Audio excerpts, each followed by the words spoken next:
I know how people tend to describe your sound or sort of fit you into a certain genre, but how do you describe the music you make?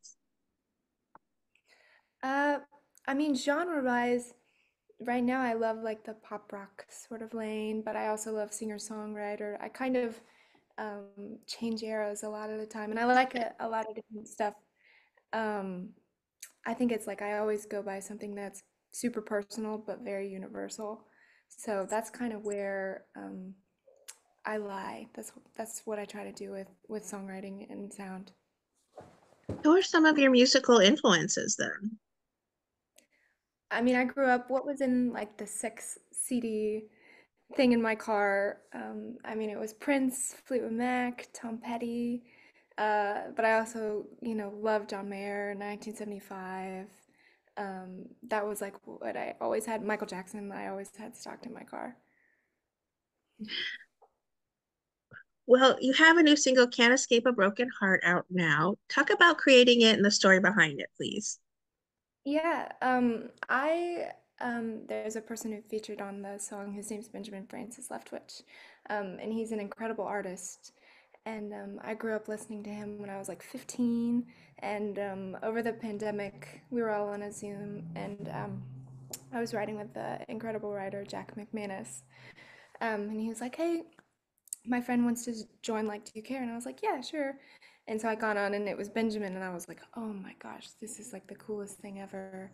And we wrote it that day on Zoom. That was the first song we ever wrote. But Oh, yeah, I'm such a fan of him, and I think he's just a real writer, and he says how he feels with no exception. So that was very fun to get to work on that with him, and it's a first feature for sure on in my catalog. So yeah.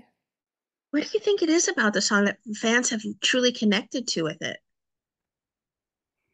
Uh, I think it's, I mean, I think it's real. I think it's something everyone has ever gone through in their life. Some sort of heartbreak one way or another. And I think that's very much so relatable. Just growing up, but you learn from it. So it's all worth it. What kind of response then have you been getting from for it for fans? Have they been really reaching out and telling you how much it touches their own hearts?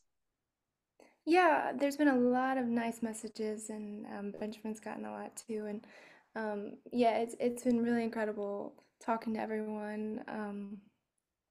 And yeah, it's been a very, very fun time. How does the video for the track play into the message behind it? We did like a little visualizer. Yeah. Um, and yeah, I think it was just me and Doug Showalter who produced the track and Benjamin in the studio. There's some clips of that. So we showed that, and then I went and shot. There's a place in Tennessee called Leaper's Fork, which is a little bit outside of Nashville. It's like a very rural, very cute, old-timey country southern town that I grew up going to, and I shot some stuff in a field with my friend Drew Elliott. So we just compiled a bunch of that together. And then my day-to-day manager, Jamie, her little sister made the visualizer. So shout out to That's her too. amazing. Yeah, she's super talented. So What is your songwriting process like? You talked a little bit about it for Can't Escape a Broken Heart, but is there a typical songwriting process you have? Do you need to have a beat or a lyric or little vibe before you can sort of craft your lyrics around it? Or is there no way every single time you're able to write a song in the same particular way? yeah, I mean, I'm such a melody. I love melodies, so I'll sometimes go and write like a riff on my guitar that I really love, or most of the time it's very music first, and then I mumble out the lyrics later and figure out what I'm trying to say. But I don't write a lot from titles. Sometimes every now and then I'll get a title, but most of the time it's just so in the moment, and I try to grab it all while I can. Right? Yeah. I'm a person who writes poetry, and there's so many that don't have titles until you really like flesh out what the theme is and sort of put it into a perfect way for yourself. Yeah, I mean, it's always like write with your heart first, get it all out, and then go back with your mind. And Absolutely. There you go. See? It's all about what the muse just tells you to do and how you feel like it finally feels fully fleshed out in the way you really want it to go into the world. Yeah. Yeah, I love I'm not the best editor. I have other people that help me with that, but I try to just get everything out that I can. And whatever feels right, even if it is a little more vague and might not make sense, that's fine with me if the feeling's Right. right. It'll get there. How involved are you in the production side of the music you make? I love producing. I grew up like listening to like all of those artists I just mentioned and plenty more, but I love like harmonies and snare sounds and I went to Blackbird Academy here in Nashville, which is like an audio engineering school. So I learned how to track, and then I made my own demos and um, I have a record that'll be out later this year that I made with Don Was, and I comped all the vocals and there's a phenomenal legendary bass player Pino Palladino and I got to like comp some of his bass parts and it was very, very exciting. So I love producing and I love figuring out the dynamics and how things can go up and go down and when a waveform doesn't look like a butter stick, I like the like a different dimensions for sure. Why is it so important then for you to be so hands-on with the music you make? Because it's mine. It's like it's my representation. It's who I am as an artist, and I think you have to be the one to paint the picture and you can tell if things are co-painted sometimes and it's more of the like John is very much like it's about you, which is what I love about him and why he's worked with so many incredibly artistic people in their own way and they're who they are for a reason and I think that was very important to me and he would just sit there eating his blueberries and listening to stuff and it's producing is almost like herding cattle. You have to lead them in the right way, but you can't like, Force force it. any. And he's very much so like that. So that was a dream for me. So yeah, it was very, very fun. Are you able to tease when this album will be released here in the near future? Yeah, fall. Yeah, a All fall right. record. Stay tuned. Yeah, yeah, first record. It'll be fun. You recently performed with Benjamin at Grammy's Record Store and you toured with Patrick Droney. Where are some of your favorite places to perform and what makes them so special to you? Um, I got to play Webster Hall when I was on tour with Patrick. That was our last show.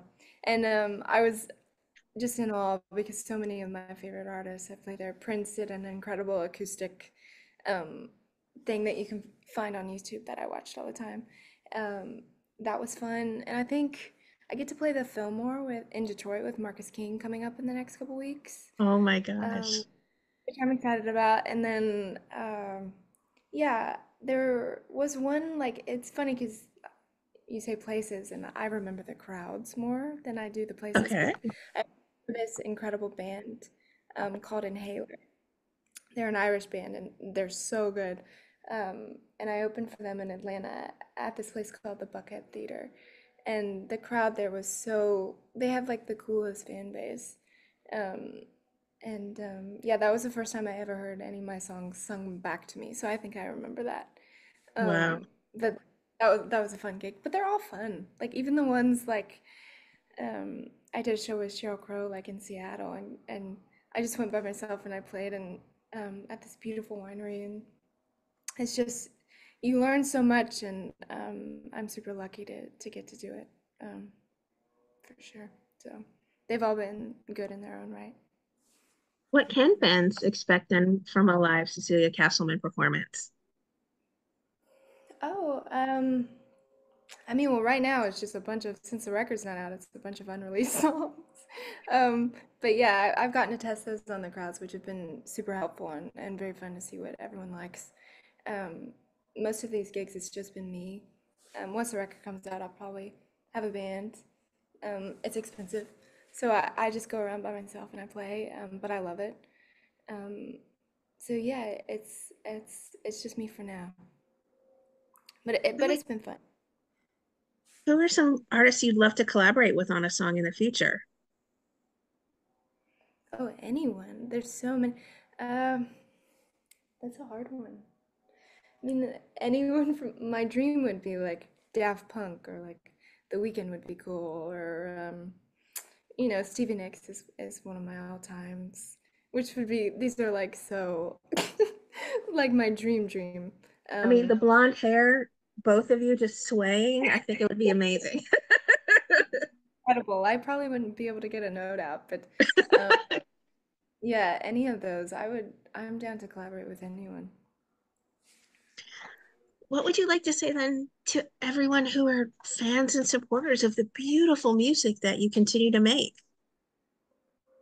Uh, just thanks for listening and thanks for reaching out. And I love talking to everyone and all the kind messages. And um, I love seeing like all the guitar videos that people send, and it's super inspiring. But I think just thank you.